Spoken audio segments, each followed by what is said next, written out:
So let me explain what's the meaning of the interest rate risk.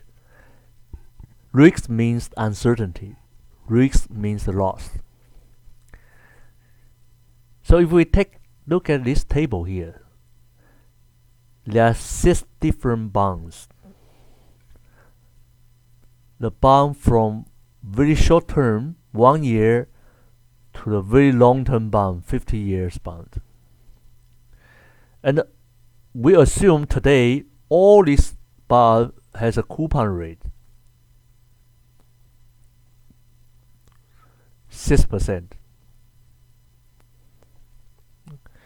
And then we also assume interest rate in the market. Let's use I. Interest rate in the market today also equals 6%. So if the interest rate in the market 6%, same as the coupon rate 6%, what do you think about the bond price?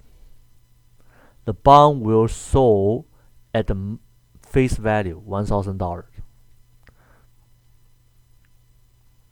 So each bond here, you can see the initial price is $1,000.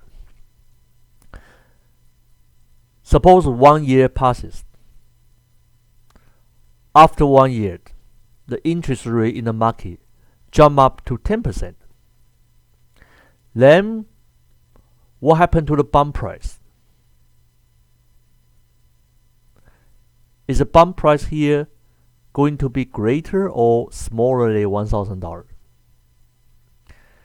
Yeah, if you still can recall what we learned previously, there exists an inverse relationship between the bond price and the interest rate.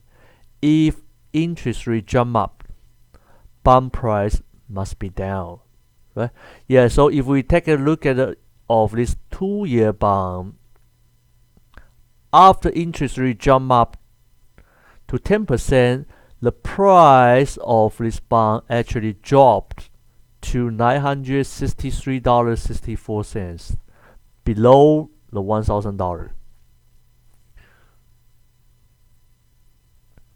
Except this 1-year bond, every bond here, when you look at the price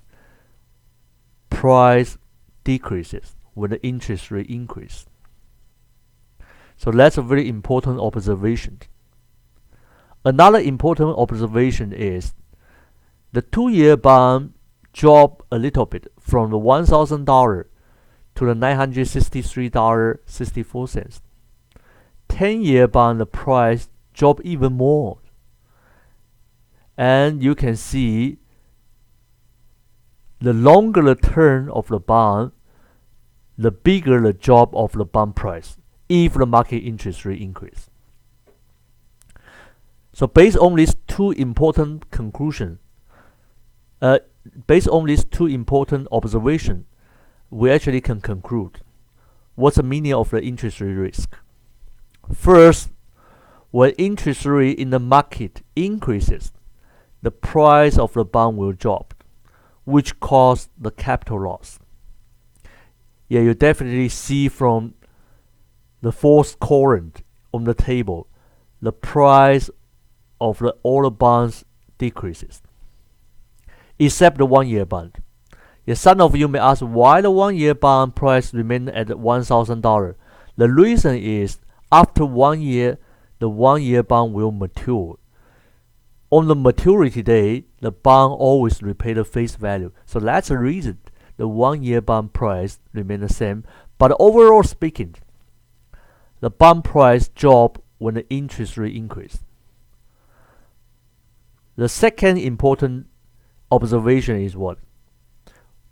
When the bond maturity increase, you can see the decline of the bond price will be greater. So that's the conclusion. Number 2, the price of the bond with longer maturity are more sensitive to the change in the market interest rate than the price of the bond with a shorter maturity. Or we can say the long-term bond price respond more strongly to the change in the market interest rate than the price of the short-term bonds.